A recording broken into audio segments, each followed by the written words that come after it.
Hello, I'm Dr. Michael Bookhardt. Come join us at our newest clinic location at Good Faith Wellness Center.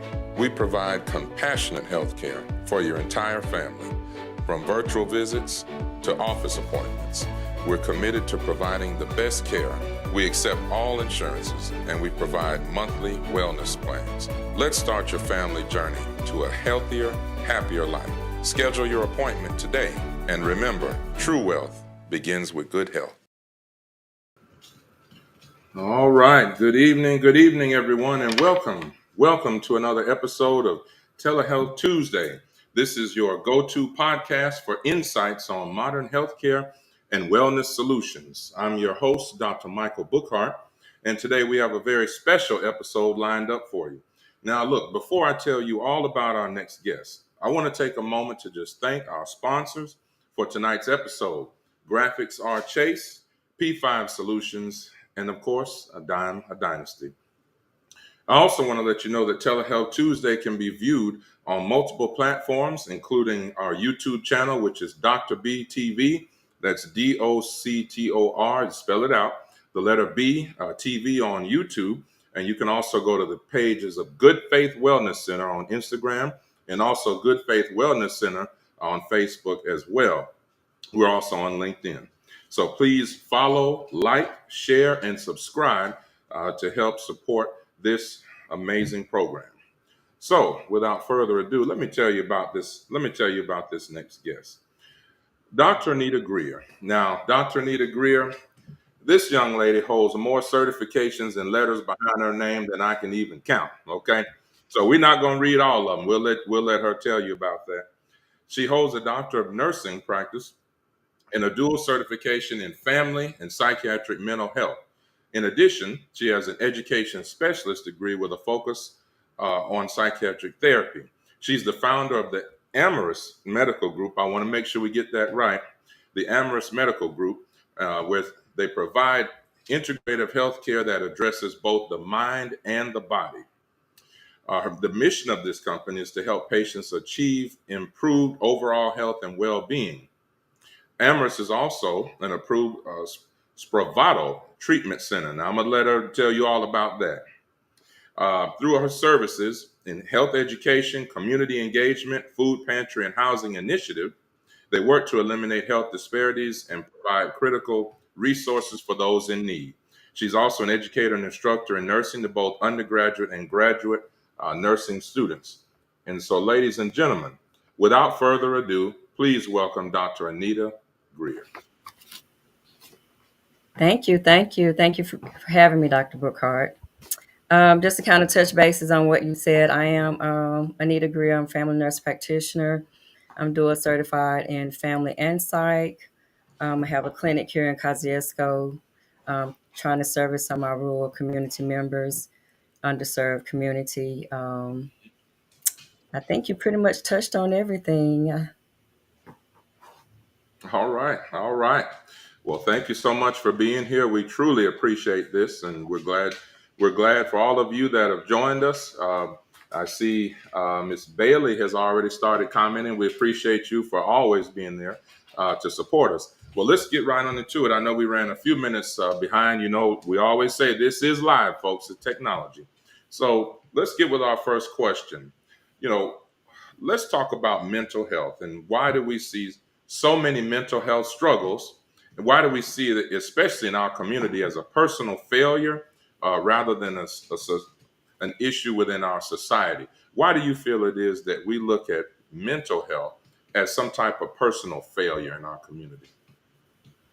I think that kind of goes back to just generational and just historical issues. You know, we've kind of come up in the church, and you kind of look at religious practices, you kind of look at all those types of things. And so then you kind of look at it as being a personal weakness. You know, if I can't handle this, I can't handle my mental challenges. So you kind of internalize it, making it feel like it's your fault just because of things that has gone on in culture and in society. There's the stigma of mental health in itself. We don't have the awareness, we don't have the education. So, and we kind of just go with what's been passed down from generation to generation. Yeah, absolutely.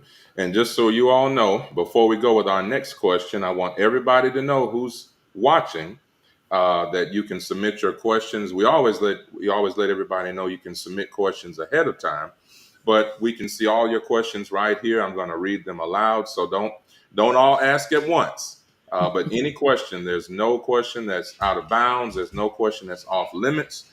This is your opportunity. We have the experts here every single Tuesday.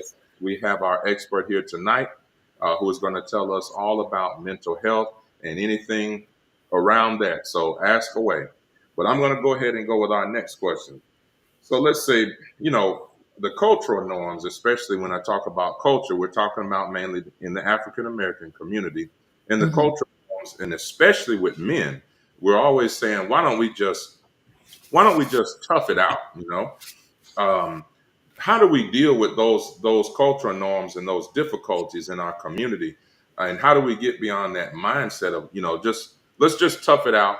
And especially when people in the Bible Belt here in Mississippi, they talk about, well, we'll just pray about it and let God deal with it. How do we combat that mindset?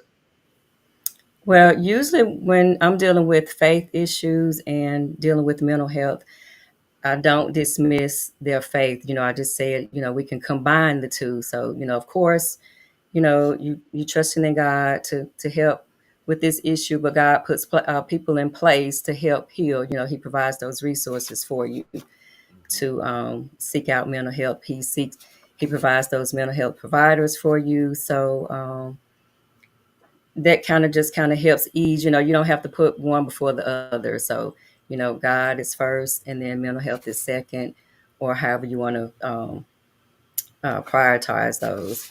So with men, that's a whole new issue, especially with African Mhm. American men. A whole So nother issue. yes, that's a whole nother nugget. So that could be a whole hour session in itself. So men, I think, as far as African American men, we're trying to find safe spaces to talk. So I Right, think the more conversations that we have on mental health, maybe the easier it'll be. Especially with Black men, we've just had this, tough. Well, we've been taught from generation to generation. You have to be tough. You have to be a provider. But uh, with conversations, I think we need to tell men that they can be a provider, but still show emotion. You don't have to be emotionless to be a right, man. So, and then just starting that language as a child, giving kids that language of, being able to communicate. I'm struggling with this, I'm feeling angry, I'm feeling emotional, just not dismissing those those symptoms and just saying that it's okay. I just think the more conversations we have, the more people are open up to the mental health, especially with men.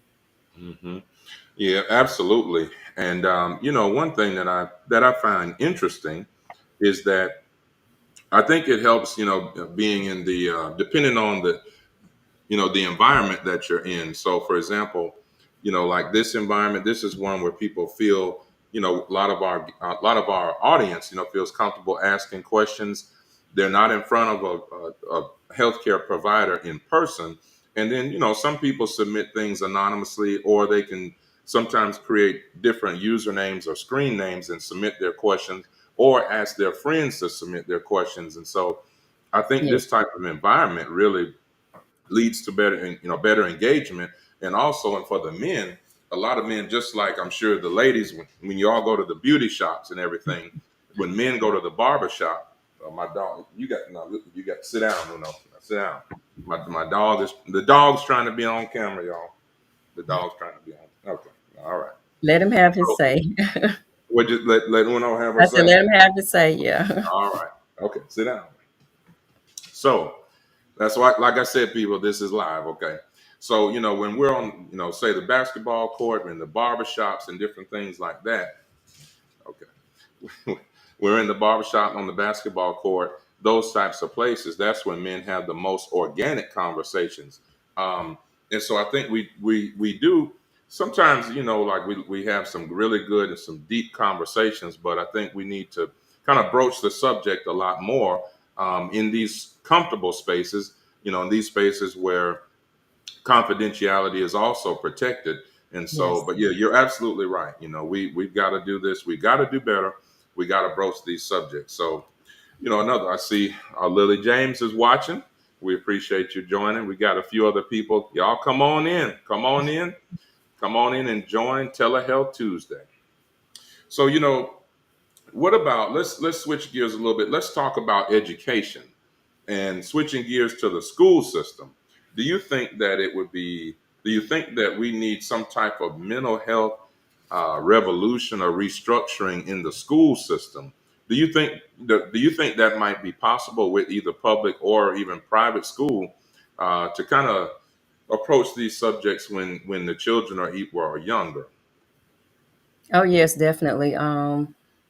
I've seen it actually in our public school system. That's been introduced in like pre-K and some of the lower grades where they're just teaching them like emotional health, like teaching to being able to express their emotions. So I think if you start with them early, just kind of making mental health normal for everybody, starting Right. at that age, then it could be passed on.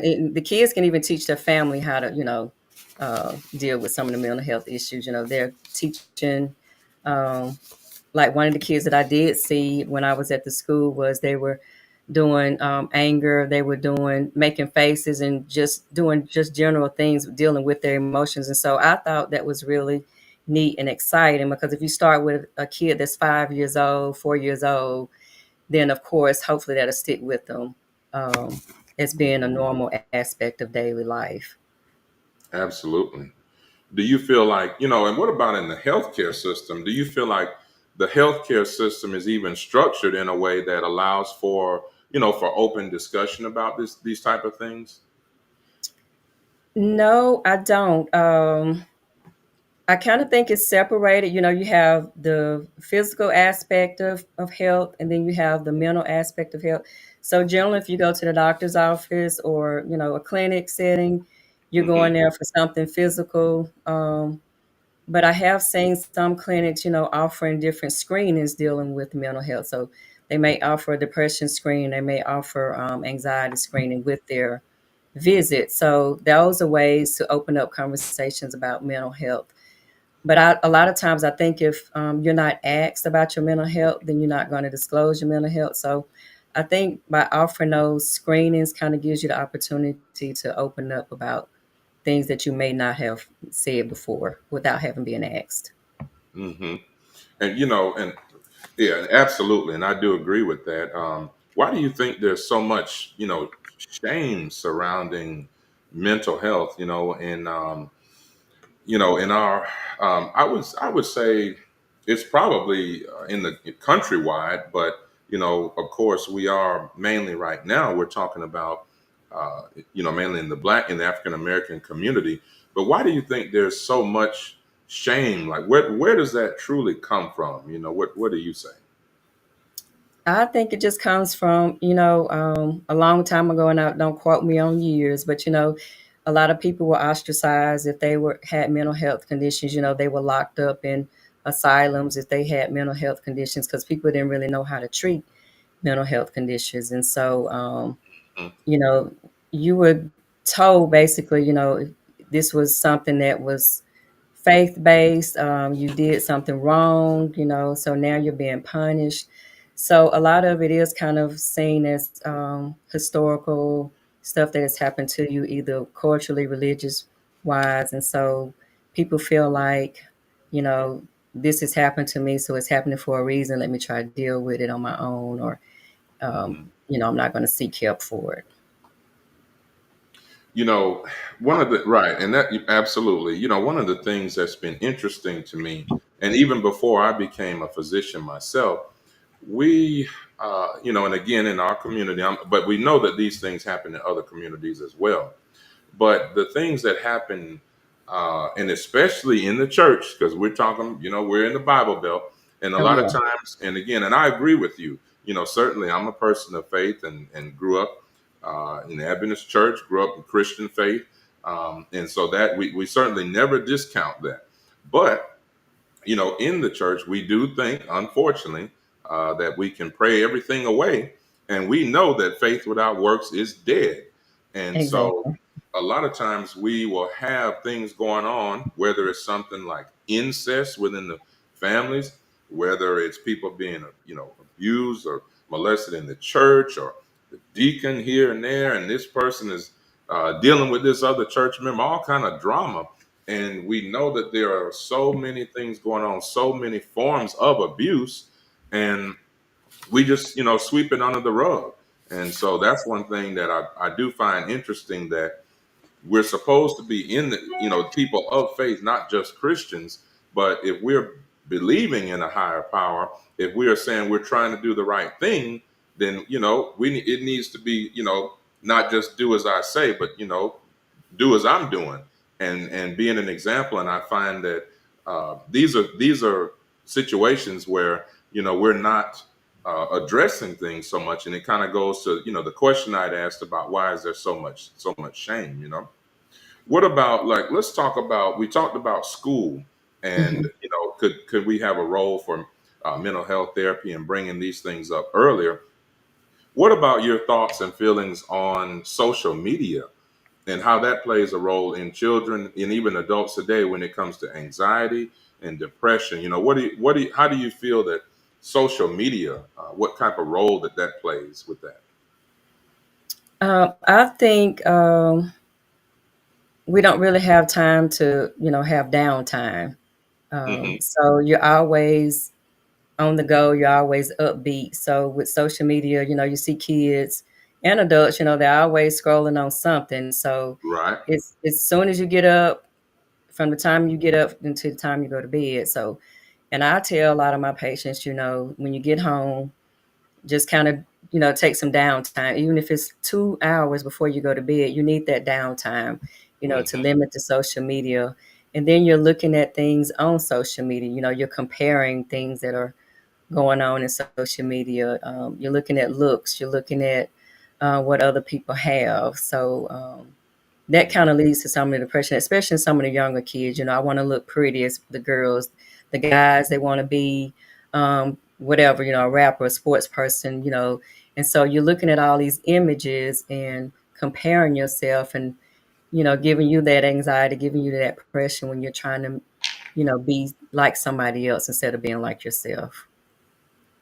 That's right. That's right. And we have, all right, we've got Miss Alyssa Olive. She says, amen to that, Dr. Greer.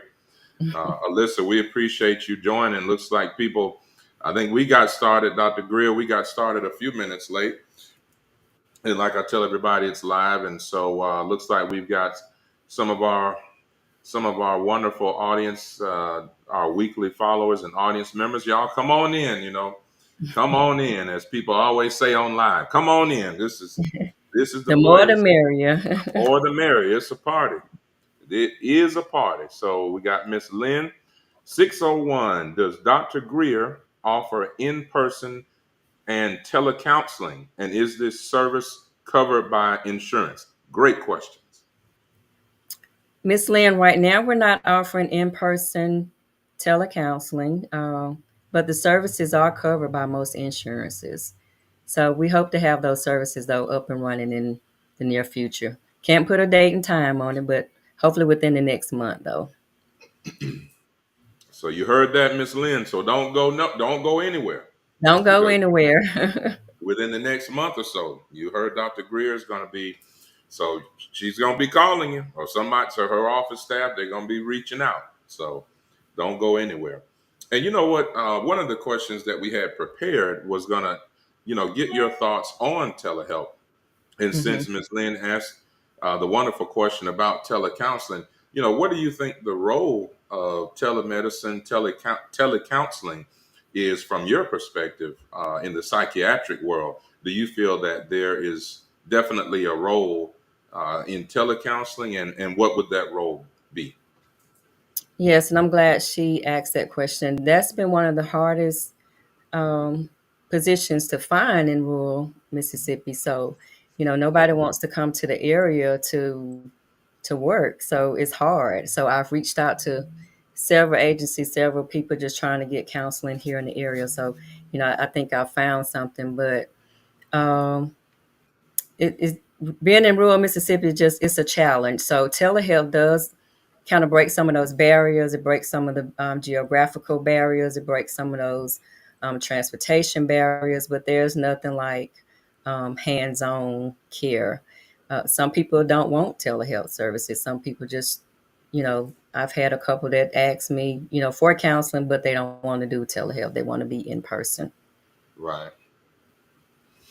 What and do you feel like there's? Well, I guess it might be somewhat of an obvious answer, but do you feel like the patient feels more comfortable? Like, maybe they're thinking, is somebody listening in the background, or am I being secretly recorded? Do you think that that plays a role in, and they just feel more comfortable in person? I think the in person because they want to see that you're in tune to what they're saying. A lot of times there's a disconnect, even when you're doing visits. If you're typing something on the computer, they think you're not listening to them. So, but Hmm. in person, it's more personable. You have that direct eye contact. They feel like that you're in tune to what's going on with them.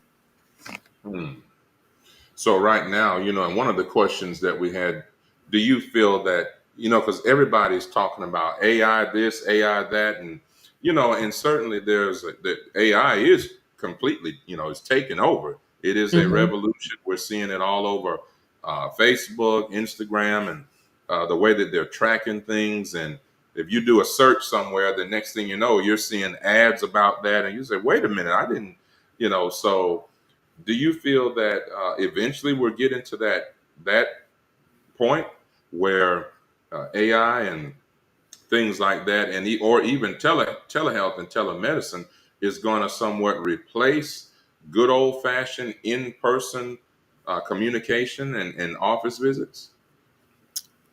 Well, actually, kind of seeing it a little bit now. A lot of the AI popping up on like I know I get a lot of it on my news feed, especially for documentation, uh, doing your notes and stuff for you. So if you're having a conversation with a patient, then they're saying it's confidential, but AI can kind of listen in and then create the visit for you. So I Hmm. think um, that will be something that comes up in the future, even more so than now. And I don't know what role that AI may play in like visits, but certainly probably um, they can ask some of the questions before being seen. Okay, okay. You know, I was wondering. So when it comes to jobs, do you feel that there's a missed opportunity, say, when it comes to people working on their jobs, and do you feel like there's a missed opportunity for, the employers when it comes to caring about the mental health of the employees? Like, are they getting enough rest, and what is their personal life like? Because, in my opinion, I think that if we show concern for those that are working with and even for us, and making sure that we are fully invested in their personal and mental health just as much as we are, as in terms of what they're doing on the job and working for us. um, I personally feel like that's going to lead to, better, higher productivity, which will, when you're doing a financial analysis, that's going to lead to increased revenue. So, do you feel that Definitely. there are opportunities with employers that we could do better when it comes to mental health as well? Yes, definitely. A while back they came out with having a mental health day. So, but I've yet to see any employees, enforce that mental health day. So you can take off for this mental health wellness day. I'm not feeling well. I need to take a mental health day. So I haven't seen that incorporated in any of the policies when I worked in some of the facilities, and I haven't seen it in the educational setting either. So, like you said, when people feel good, they know that people care about them. They're going to do their best to come to. They're going to come to work. They're going to take time to do the work. So it's kind of like the pay. So if you pay somebody well, they're going to do well. They're going to do better. And so if Mm. you're investing in them, they're going to invest in you. You know, I tell you, I was literally just having this conversation. Was it yesterday or the day, but or this week? I literally was just having the same conversation. Um, People, a lot of times as an employer, and especially like, I work for the hospital systems, they look at the bottom line, right? And everybody Mhm. knows in this country, also worldwide, but, specifically we're talking about in the United States. Um, in the hospital system, it's so frustrating because even now I have patients that I'm trying to get out of the current facility to get somewhere where they can have the services they need, whether it's strokes or people that need surgery, all kind of things. And the reason why we're having so many issues, and especially in the state of Mississippi, is because of staffing. And so when they Mhm. say there are not beds available, it's not necessarily that the facilities don't have the amount of beds. It's the fact that their staff is not there. You might have 100 extra beds. And why don't we have staff? Well, because they're not paying. I mean, that's the flat out truth. And so it's the That's same thing. Just like we focus on that, we need to, you've got to pay your staff if you want things to run well and you want to get the reimbursement. If that's your goal, and then as an administrator, then you're going to have to invest in those people, right? that's it. Monetarily. Why That's it. don't we do the same when it comes to our health? We've got to invest, in our mental health, you know. So we've got some more comments there. I don't know if are y'all. Oh, we already read that question. We appreciate. Thank you all so much for joining. I got some more folks coming in. Thank you all for joining. Um, so the other thing is, you know, I want to get your thoughts on a couple other things. One of the things is, let's go straight to the elephant in the room. Okay, that is suicide. Hmm. Now, we see this every now and then in the hospital, and I recently have a patient who actually discussed homicidal ideation. And for those that are out there that are not in the medical field, homicidal ideation means that this is somebody who wants to inflict harm on others, right? Suicidal Hmm. ideation is that means the person wants to inflict harm on his or herself. And so the elephant in the room is talking about suicide. Give me your thoughts on that. How do we broach that subject in our community? And do you feel that more people have suicidal ideation than we think of? Yes, I see it several times in a day. Sometimes I'm like, what is going on? Why is everybody having these thoughts? So, suicide kind of goes back to some of those religious things that we were talking about. It's kind of taboo, especially in the religious sector. So, I think just keep having these open conversations like we're talking about now, just being open about things, being more open about mental health issues, dealing with mental health, certain mental illnesses having more symptoms of suicide ideations than other Mhm. illnesses.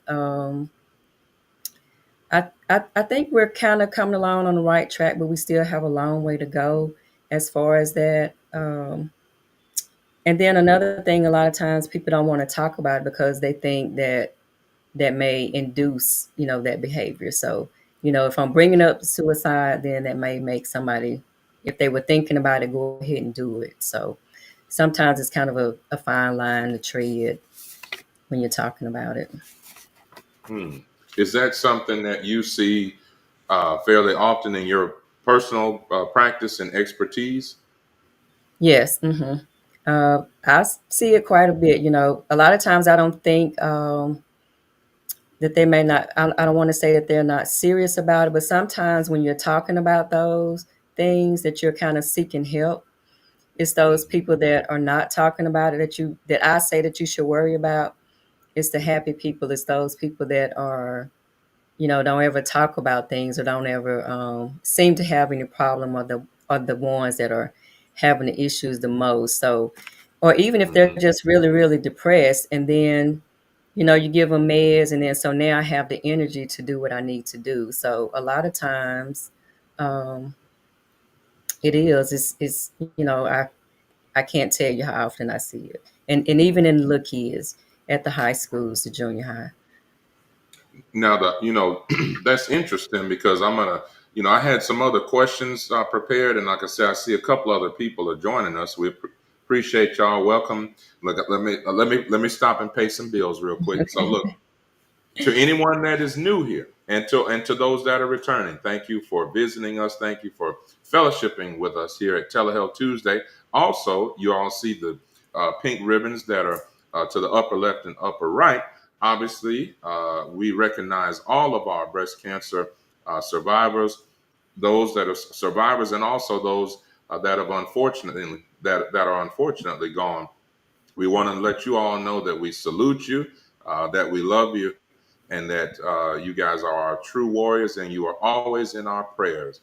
For those that might have missed the previous Telehealth Tuesday, we had three wonderful young ladies on that are breast cancer survivors. They refer to themselves as the Survivor Sisters, and of course, you can watch that episode on archives going back to Dr. BTV on YouTube. So, all right. So that's the little spiel there. We are Telehealth Tuesday. Now, let's go. Let's talk about that. You mentioned in the schools and teenagers, your experience has been with suicidal ideation. You have definitely seen that, and we've seen somewhat of a rise in that. Um, I will tell you this. When I was doing my training at one of the hospitals here in Jackson, Hmm. a rather large, a very large hospital.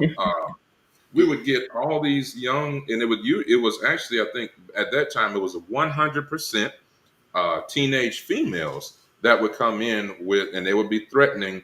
Maybe one or two out of all the ones I saw were homicidal ideation, and the rest of Hmm. them were threatening suicide. And it was always, they would take maybe 20 or 30 aspirin, or same thing with Tylenol. A couple of times they took way too many, antidepressants. And those in the healthcare field, y'all know that in the emergency department, we've got certain drugs that we consider antidotes and different things that bind up that drug and hopefully can, diffuse or diminish its effects on the system. And I'll tell you that 100% of them were not successful. Okay. So, like you said, it seems like they're looking for attention. Can Hmm. you maybe give us your insight onto that? Like, what is really going on with these teenagers? Why are we? Is it something in the food? Is it too much social media? Um, what is going on with these? Because when we were growing up, I don't think maybe one person who talked about killing themselves, but we didn't have that. So, what's going on?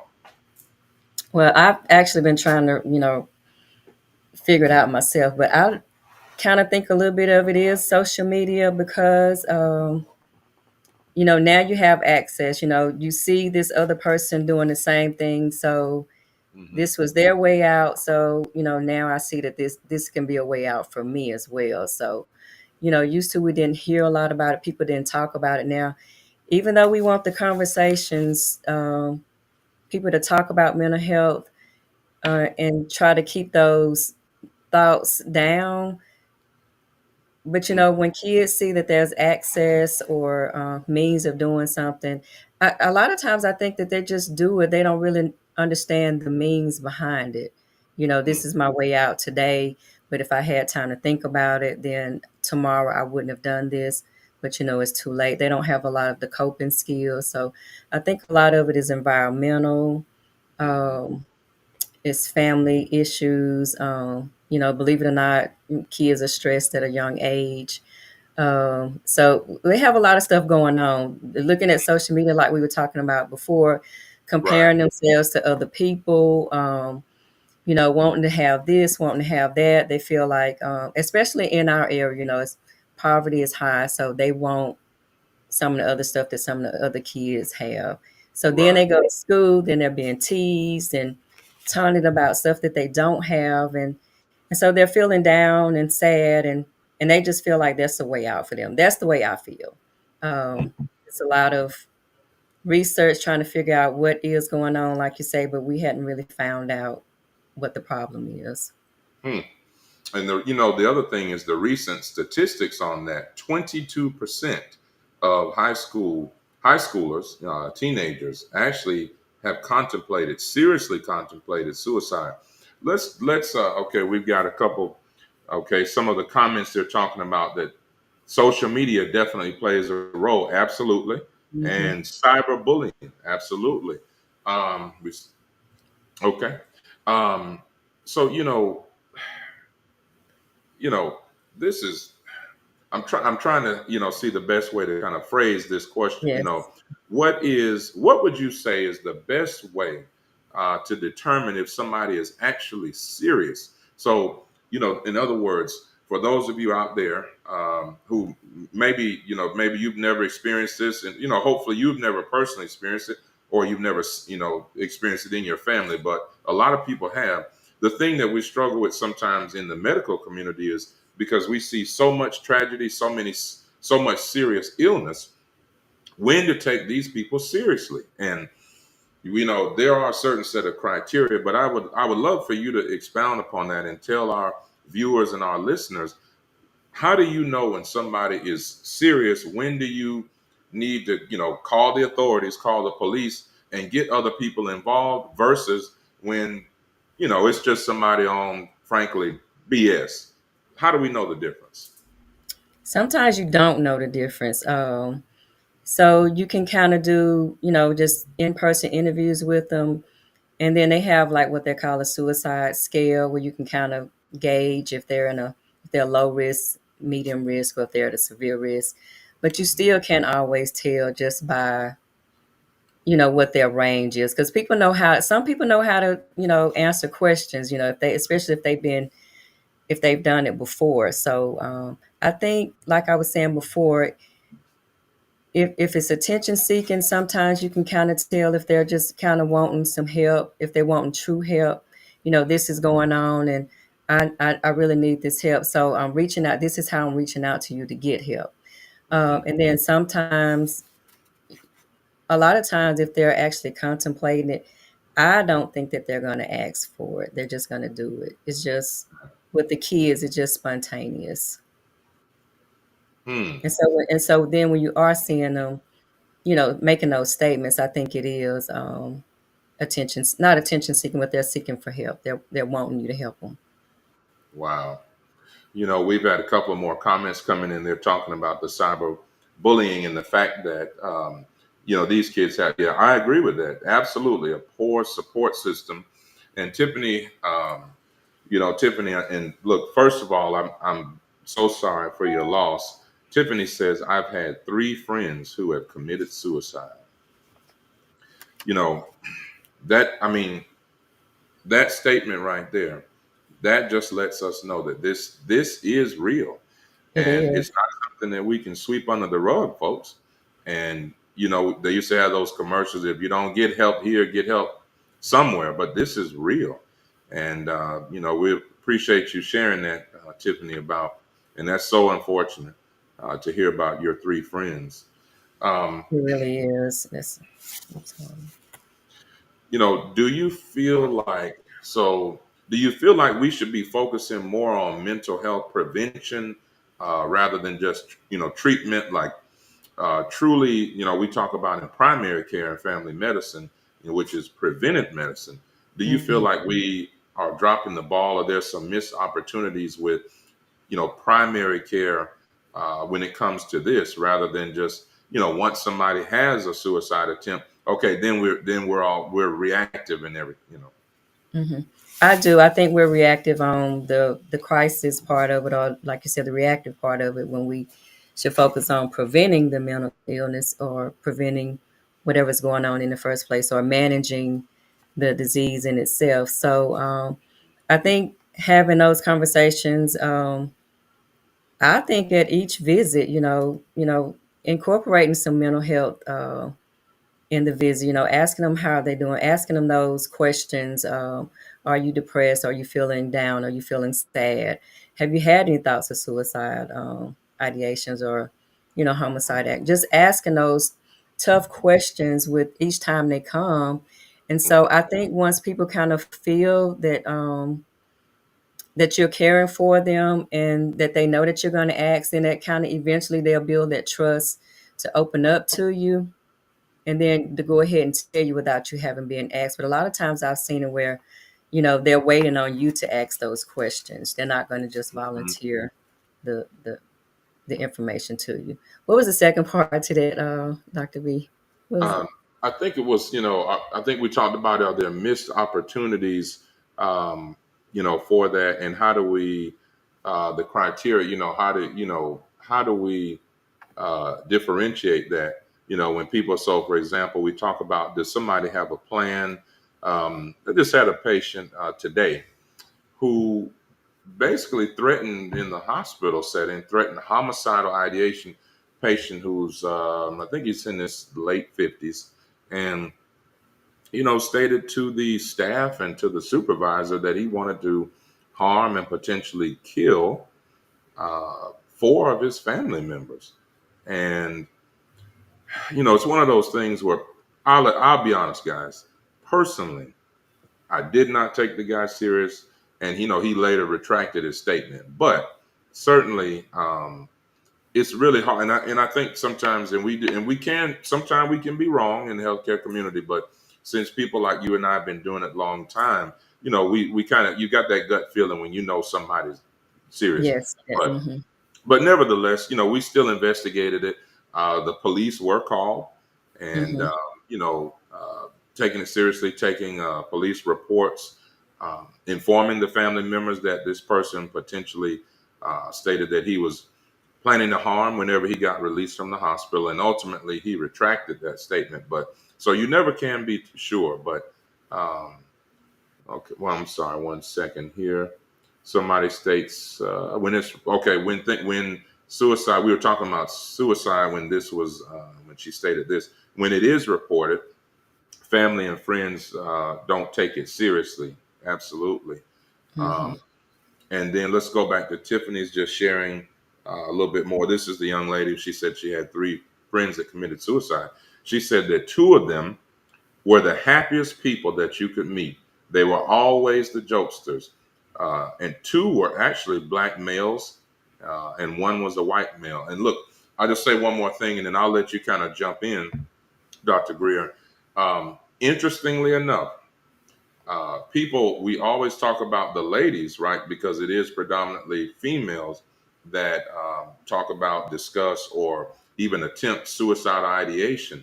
But the men, and this is certainly not a statistic we're proud of, the men are more successful. Um, Definitely. I don't, Yeah. I don't know if you want to take the lead on that one, because that to me, when I was going through my training, was shocking. Like, why is that? So maybe if you want to just discuss that. Well, that's what I noticed when I was looking at it. All three of them were men. So, Hmm. because when men decide to do it, they're going to make sure it's done. That's right. Uh, uh, from what we've seen, women try to do things uh, less lethal. Most time men gonna have, if they're gonna do it, it's gonna be with a gun or something like that. Women most of the time are gonna take pills or something Hmm. less. So to put it nicely, but most of Mm. the time when men do it, they're gonna make sure it's done. Hmm. And You men know, just have, like what we were talking about earlier. Just men in general, they just have so much going on, and just creating those safe spaces for men to be able to talk, like you were saying at the barbershop or mm-hmm. um, just anywhere, just making sure that it's safe, not them being vulnerable, keeping their information confidential. And, Hmm. and I even have that question when some of the men come here, at first they're kind of like, I don't want to talk right now. I've had a guy to come probably 3 times and all he does is talk and I just sit and listen. So I'm like, I know he's trying to build that rapport, that trust, just to kind of see where I'm coming from, to see how much he can tell me. So, Mm. And that's so. It's crazy. I can't believe it's already 10 minutes to the hour. The time goes so fast on Telehealth Tuesday because we've got, it's so much to try to pack into an hour, and this is, like I've said to probably the last two or three guests, I think we're gonna have to So I'm going to go ahead and volunteer you. I think we're going to have you back on for another segment. Uh, Okay. and so we've got things lined up for the rest of the year. So that means, good people, that in 2025, Lord willing, we need to see Dr. Anita Greer right back here on Telehealth Tuesday. That's You know, right. one of I'll be the here.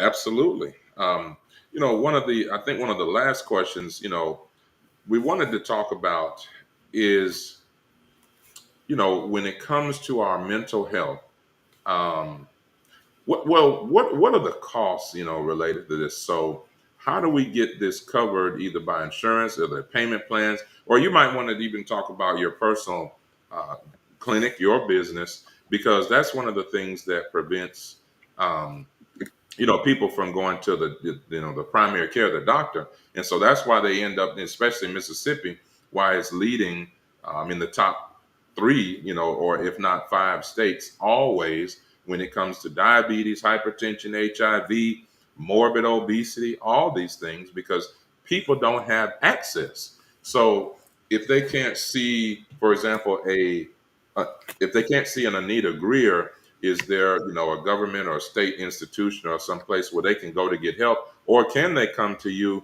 and are there resources for them to work that out, either taking their insurance or payment plans or things like that? Yes. So with insurance, that's a whole nother issue itself. So with Oh, most plans, yes, most plans, you have to have coverage for the physical side plus the mental side. So mhm, with the providers, we have to be credentialed for to being able to accept mental health patients versus um, physical needs. So that's a challenge in itself for us as well. So I know it's a challenge for a lot of our patients, but once they're covered, then they're covered.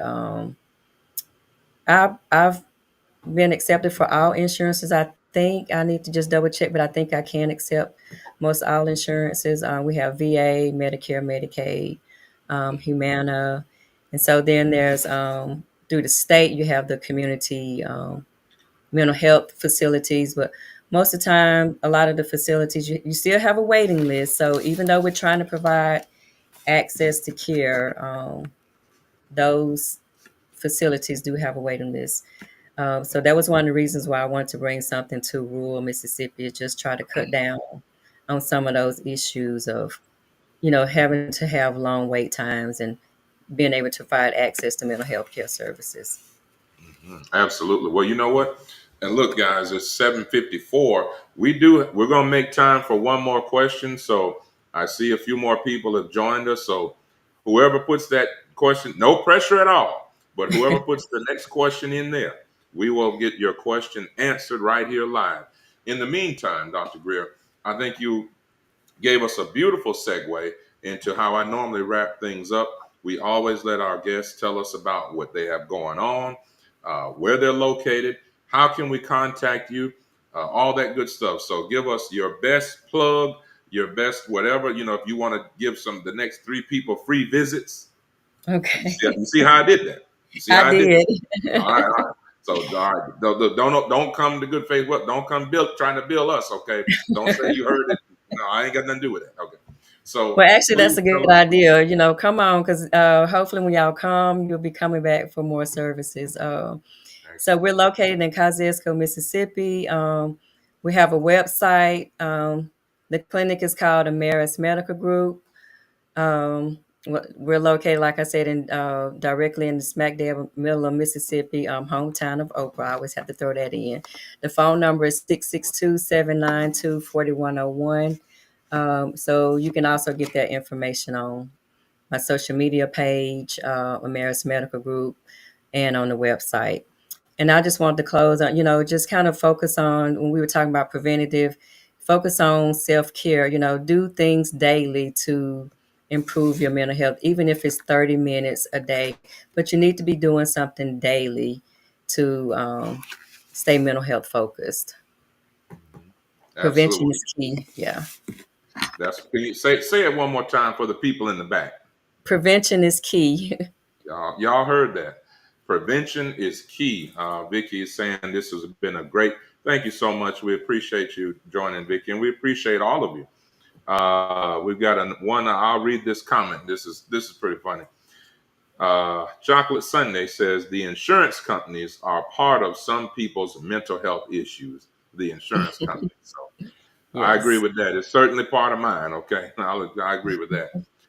So look, we want to thank you from Telehealth Tuesday, from our platform. We want to thank Dr. Anita Greer for being here and being an amazing guest and leading to such powerful conversation. This is a difficult, it's not a fun topic, folks, and it's not easy. And so we appreciate her coming on and helping us with her expertise and helping us to navigate these difficult and muddy waters of mental health. And so thank you for watching Telehealth Tuesday. I'm Dr. Michael Bookhardt, your host. Next week, we will have Dr. Sharman Robertson, DPT. She is a physical therapist. Those that are here local in Jackson, I'm sure you've seen her around. She's got a brand new business in Flowood, not far from Good Faith Wellness Center in Flowood on Lakeland Drive. And so again, Dr. Sharman Robertson, DPT, physical therapy, and we're going to be talking about the role of physical therapy. Okay, so again, we here at Telehealth Tuesday, we're here to educate mind, body, and soul. Every week we are going higher, and like I said, this is not just, we're not only having folks directly in the healthcare field. We've got things coming up with people in all sorts of different specialties, expertise, whether it's finance. Well, I'm not even going to say nothing because I don't want to let the cat out the bag. So, God willing, we will see you next week, always on a Tuesday. Upcoming news, again, you can go to WAPT on their website to see a fascinating interview that we did with a good friend of mine. She's a COVID survivor, was my first patient that we treated at a local hospital 4 years ago. That they basically, everyone thought, including the medical staff, that she was left for dead. She would not make it, but we didn't give up. God didn't give up. Neither did we, and neither did her parents. And she is here, alive and well, married, and has a beautiful little girl. We will be announcing when she is going to be an additional special guest on Telehealth Tuesday. So again, thank you so much, Dr. Anita Greer. And this is the place where we will minister to mind, body, and soul. So we want to leave that with you. We hope everyone is here. We hope that you're staying safe. And remember, true wealth begins with good health. Bye for now. Hello, I'm Dr. Michael Bookhardt. Come join us at our newest clinic location at Good Faith Wellness Center. We provide compassionate health care for your entire family, from virtual visits to office appointments. We're committed to providing the best care. We accept all insurances, and we provide monthly wellness plans. Let's start your family journey to a healthier, happier life. Schedule your appointment today. And remember, true wealth begins with good health.